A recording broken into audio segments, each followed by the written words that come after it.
গতকালকে সকালবেলা ঘুমাতে উঠা পকেটে হাত দিলাম, দেখি যে মাত্র 3টা টাকা আছে, 3 রিয়াল। চিন্তা করি আজকে মাসের 24 তারিখ, তো আরো 6 দিন বাকি আছে। কি করবো, বাজার সাজারও তেমন নাই, মানে চিন্তা আছি যে কি করবো, মানে সিচুয়েশন একটু খারাপ। তো নাস্তা খাইলে 3 টাকায় শেষ, তো আমার পকেটে 1 টাকাও থাকবো না, কি করবো, কোনো কাজ কামই নেই।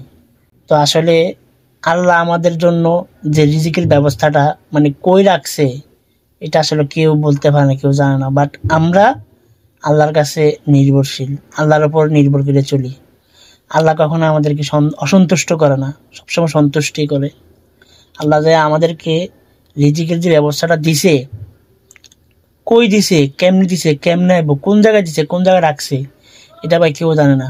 তবে এতটুকুই আমি জানি যে সৌদি আরবের মাটিতে আল্লাহ কাউরে না খাবার রাখে না, বিপদে ফেলায় রাখে না। তা আমার রিজিকটা দেখেন কই আছে, দেখেন আমার 3টা টাকা আমার মানি ব্যাগ আছে, আর কোনো টাকা পয়সা নাই। তো চিন্তার ভিতরে আছে যে সকালবেলা নাস্তা খামো, নাস্তা করে তো শেষ, তো দুপুরবেলা যে এই যে তরকারি রান্না করবো সেই জিনিসটাও আমার থেকে নাই। তো যাই হোক, দুপুরবেলা কোন রকম চালাইলাম। চালানোর পরে ভাই আমার রুমমেট একজন এসে বলতেছে তাড়াতাড়ি রেডি হও, কাজে যাবো। শূন্য আমি নিস্তব্ধ গেছি, হুটহাট করে তাড়াতাড়ি রেডি হইয়া কাজে গেছি, একটা কাজ পাইছি। তো কাজ থেকে আসলাম মাগরিবের পরে, আসার পরে 60 টাকা পাইছি। দেখেন আল্লাহ কাউরে কখনো মানে না খাবার রাখে না ভাই, আল্লাহ রিজিক কোনো না কোনো ভাবে দিয়া দেয়। আমি যে দুপুরবেলা টেনশন আছি যে কি খামো, কোত্থেকে আনমো, বা কারো থেকে টাকা হালাত করবো, এখানে হালাত দেওয়ার মতো কি মনে ভাই, এই প্রবাসের মাটিতে কেউ কারো টাকা হাওলাত দেয় না। এত চিন্তায় ছিলাম, দেখেন আল্লাহ আমার কিভাবে আমার রিজিকটা মিলে গেছে। দুপুরবেলা আইসা আমার রুমমেট আমার নিয়ে গেছে কাজে, 60 টাকা পাইছি, কমে আমি 12 দিন আমি চলতে পারবো। আমি আল্লাহর কাছে লাখো লাখো শুক্রিয়া, এবং আমি নিজেই গর্বিত যে আমি একজন মুসলিম। আল্লাহ আমারে যথেষ্ট পরিমাণ আল্লাহ আমার দিছে।